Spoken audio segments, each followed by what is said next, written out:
আসসালামু আলাইকুম। আমাদের যে দেশি মুরগির বাচ্চাগুলো আছে তাদের জন্য আজকে আমরা খাবার তৈরি করতে যাচ্ছি। তো এদের খাবার হিসেবে আমরা যেটা দিব আজকে সেটা হলো ধানের কুড়া এবং ভুসি আছে গমের। আর এটার সাথে দিব সজনে পাতা আর দিব ভাত।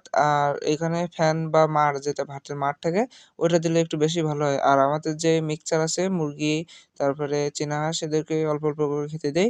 তো সেই মিক্সচারটাও কিছুটা দিয়ে দিব। আর এর ভিতরে অল্প করে গুঁড়ার ফিডও দেওয়া থাকে। তো এই ৪-৫ রকমের মিল করে আমরা মুরগিদের দিয়ে থাকি। আর এইখানে যে পানিটা দেখছেন রেডি করা এর ভিতরে আছে 2 প্লাস এটা হলো একটা টক্সিন বাইন্ডার ওষুধ। তো এটা দিলে মুরগির ভিতরে যদি কোনো বিষাক্ত থাকে বা খারাপ কিছু থাকে সেটা বের হয়ে যায়। তো যাই হোক আর আমাদের খাবারে আজকে দেখছেন শাক এক রকমের অর্থাৎ যে সজনা পাতার যে শাকটা আছে এটা হলো এক রকমের।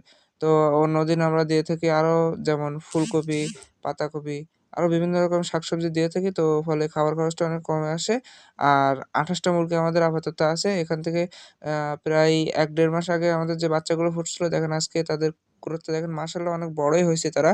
তো যাই হোক আল্লাহর রহমতে অনেক সুন্দর গ্রোথ হইছে এবং সুন্দর মতনই তারা সুস্থ আছে। এখান থেকে মোট আমাদের ২৯ টা বাচ্চা ফুটছিল। অর্থাৎ সেই ২৯ টা বাচ্চা থেকে একটা বাচ্চা সারভাইভ করতে পারে নাই। এই ভুলবশত সে হলো খাইতে পারেনি। অর্থাৎ কোঠার ভিতরে ছিল যে ওর থাকার ঘর ওর ভিতরে থেকে বদ্ধ জায়গার ভিতরে থেকে না খাইতে পেরে মারা গেছিল।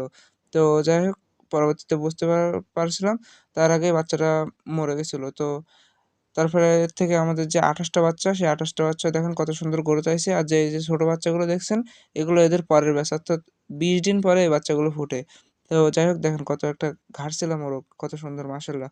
তো যাই হোক সবাই আমাদের জন্য দোয়া করবেন। আসসালামু আলাইকুম ওয়া রাহমাতুল্লাহি ওয়া বারাকাতুহু।